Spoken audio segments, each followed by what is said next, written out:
Would you do it if you could make your wildest fantasies come true? Remember, be careful what you wish for. You just might get it. Today we'll be recapping and reviewing the fantasy horror movie Blumhouse's Fantasy Island. Let's check it out. A woman is pursued through a jungle by men wielding torches. She finds her way to a beautiful, large, old-fashioned looking house. Making her way inside, the phone rings and she answers it, pleading for help. The voice on the other end tells her to stay calm and calls her by name. Stunned, she pauses and asks how this man knows her name. He says it's because she's one of his guests. Suddenly, she's snatched from beneath the desk in her hiding place and dragged away. It's morning and we see the beautiful tropical island by day. We're back in the same house and a plane arrives on the island. Julia is excited by its arrival and tells her boss, Mr. Rourke, about it. Landing outside the home on the water, the passengers disembark and all seem excited to be there. They're strangers and don't know each other, but we learn they're all competition winners.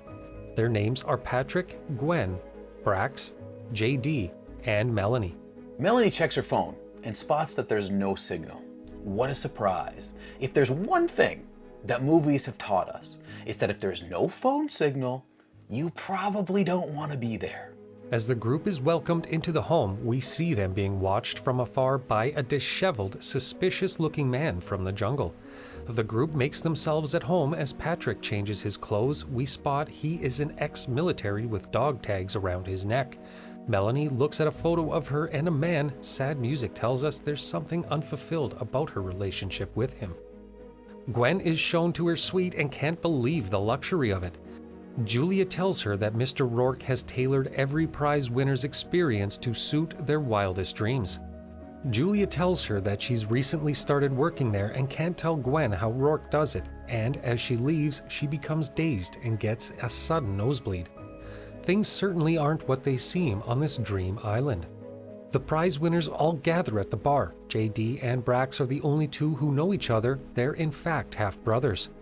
Melanie starts to flirt in a very forward style with the tall, handsome Patrick as the group begins to speculate how Rourke plans to make all their dreams come true. Speak of the devil, Rourke walks into the bar and happily welcomes his guests to Fantasy Island, revealing the two rules of their stay. There is only one fantasy per guest, and all guests must see their fantasy through to its natural conclusion. JD is wondering where his and Brax's room is, and Rourke reveals that their fantasy is about to start. He leads them through the jungle to a packed-out pool party where EDM music pumps out of the speakers. Hundreds of beautiful guests party and laugh, and JD and Brax have the night of their lives. However, at one point Brax seems to spot a horribly burned, disheveled figure approaching him before suddenly vanishing. The next morning, Rourke interviews Gwen, trying to get to the bottom of her fantasy. She reveals that she wishes she had a daughter with an unrequited love she calls Mr. Allen. She had the chance, but due to a mistake, it never happened. Rourke points out to a door down the corridor and says the fantasy lies beyond that door. Entering the room, she finds herself in the restaurant where Mr. Allen proposed, recreated down to the last detail. Alan is there, but he seems to not know about this being a recreation. This truly is somehow an exact replication of that night, and the strangeness of the moment becomes almost too much for Gwen to bear. Meanwhile, Patrick and Melissa are waiting for their fantasy to begin.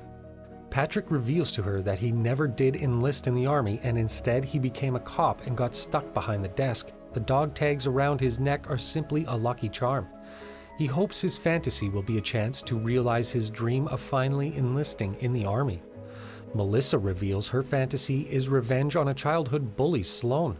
After a series of traumatic incidences at the hand of this bully, she wants to know what it's like to be on the opposite end of the torment.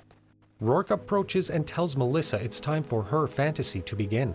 She must enter an elevator and press the button for the floor with no name. The elevator brings her to an eerie control room. In a glass chamber, she sees her childhood bully strapped to a chair with an array of buttons to torture her. Thinking it's just a sophisticated hologram, she begins. One button shocks her, another pours icy water all over her, and with another button, she can share a video of her cheating on her husband on her Facebook feed. A video of her husband seeing the footage reveals to Melanie that this isn't a hologram and that Sloane is real. She's the woman trying to escape from the jungle in the movie's opening sequence. Meanwhile, Patrick is driven into the jungle to begin his fantasy. After being dropped off, he is soon stopped by the man who watched them arrive from the jungle, Damon. He tells Patrick this island is not what they think, that people die on it.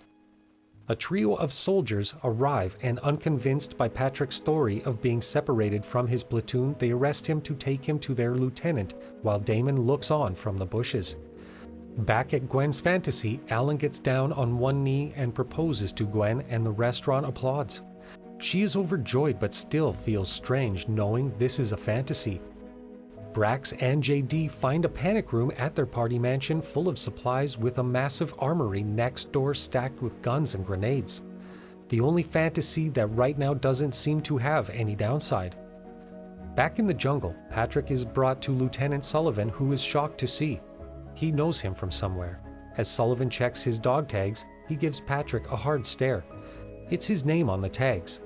As Sullivan asks why this is the case, the soldiers suddenly come under fire and Patrick is shot in the arm by a very real bullet. In shock, he collapses to the ground. In Melanie's fantasy, a giant hulking man enters the chamber that Sloane is trapped in. Revealing his face, we see that not only is his mouth crudely stitched up by a gruesome DIY style, but also that he is Melanie's old shrink, Dr. Torture. He starts to torture Sloane, so Melanie thinks quickly. She shocks him through the water, which ends up killing him. Smashing the glass, she's able to save Sloane, and they manage to escape. At the same time, JD and Brax's perfect fantasy comes crashing down as armed guards enter their luxury compound. Rourke calls and tells them they are the henchmen of a gangster who wants their home. They take shelter in the panic room, but the henchmen break in and they both surrender. Out in the jungle, Melanie and Sloane are attacked by Dr. Torture before Damon reappears, stabbing him through the chest, apparently finishing him off for good and telling them both to follow him. Patrick wakes up and he's still a captive of the soldiers. Sullivan interrogates him. He's found a photo of himself with his son on Patrick. Their conversation makes it clear that Sullivan is Patrick's long-dead father. Patrick hadn't seen his dad in 27 years, and his dad had died on a mission in Venezuela. Gwen wakes up the next morning to find a wedding ring on her finger and a photo of them at their wedding on her phone's lock screen. Rourke reveals that she now has been married to Alan for 5 years and this time has had a daughter called Lila. Rourke reveals there is a mystical power on the island that makes dreams come true. With the knowledge that he'll die on this mission, Sullivan tries to desert with Patrick, but he won't let him. Disarming him, he tells him that now he's here, he'll make sure his dad completes the mission and comes back alive.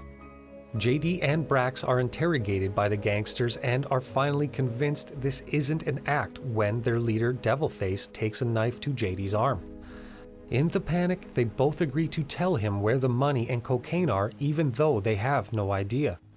The weight and beauty of Gwen's mystery are becoming too much for her, and she goes to Rourke to request a new fantasy, but he refuses, reminding her of the rule that there is only one fantasy per guest. Damon leads Melanie and Sloane through a dark, forbidding cave submerged in water. They arrive at a strange giant crystal that Damon tells them will reveal their greatest desire. Damon reveals he is a private investigator who came here to uncover the island's mysteries and that he plans to stop Rourke. He tells Melanie and Sloane that they need to make their way to a private pilot who can get them off the island and reveal what Rourke has been doing. Gwen returns to Rourke to demand a new fantasy. She tells him she knows that Rourke is trapped in doing the island's bidding to keep his wife Julia alive. Gwen is drawn to a door at the end of the corridor. Walking inside, she finds herself in a city tower block. With sudden urgency, she races up the stairs and into a burning apartment. She runs past JD and Brax and is surprised to see them both there. Running outside, she goes to get help from a police officer, only to discover that he's Patrick. She is visibly confused by the situation. Patrick won't help her, so she runs back inside the building to help the man named Nick. Brax, meanwhile, manages to trick Devilface into bringing him down to the armory, where he arms himself with a shotgun to turn the tables on this fantasy. The moment of him cocking the shotgun is especially cheesy, but Brax only seems to be fulfilling the comic relief role here. Sullivan's platoon arrives outside the party mansion thinking they're still on their mission in Venezuela. They defeat the gangsters and save JD and Brax. Just when they think the danger is over, JD is shot in the chest by a surviving gangster and dies. The gangsters all seem to be returning to life as they flee. Sullivan is gunned down by the seemingly invincible henchmen who have now returned to life, leaking the black liquid from their eyes that shows the crystal has created them at the heart of the island. The elevator begins to ding back in the control room, and Melanie and Sloane arm themselves, preparing for Dr. Torchid to return, only for Patrick and Brax to come out. The four of them go to confront Rourke. Gwen joins them. She reveals that this has been a fantasy for Nick, the man she tried to save in the fire. All of the guests on the island played a part in his death. Rourke confirms this is all a revenge fantasy where each one of them has to die to satisfy Nick. Damon's plane soars overhead, and they all rush out to meet it and escape, only for Devilface to catch up with them, destroying the plane with a rocket launcher. The guests escape into the jungle and decide they have to go and destroy the crystal to put an end to their troubles. They make their way through the caves and get separated, each coming face to face with the dark side of their fantasy. Melanie tries to save Patrick from his zombified dad, only to surprise us all and stab him in the stomach. She reveals to everyone that this isn't Nick's fantasy, it's hers. She was meant to go out on a date with Nick, who was in love with her, and because of them she lost her dream romance. They attack and disarm Melanie and make their way to the crystal, finding themselves face to face again with Rourke. He says the fantasy must end so that the island keeps his wife Julia alive. Even though she's trapped in a cycle of perpetual death and rebirth, he refuses to let her go. They all realize that everyone who drinks from the well gets a fantasy. Sloane takes her drink and wishes for Nick and Melanie to be together finally. His burned body leaps from the well and drags her under, forcing her to drop her grenade. Patrick makes like his father and dives on the grenade, saving them all. They all wake up the following morning, ready to board their plane and put this behind them.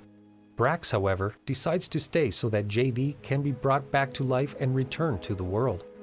The plane takes off and the three remaining survivors, including the resurrected JD, return home. Fantasy Island is a very messy movie, and it's attempting to both scare and amuse us, but it really fails to do either. It is an interesting premise, but at the end it just doesn't make much sense. And the series of twists and turns, in my opinion, doesn't really do much to entertain. The island setting is pretty, but that's one of the only good things about this strange and boring movie. Please subscribe to our channel to be notified when we upload. And don't forget to recommend movies that you want us to recap in the future in the comments down below.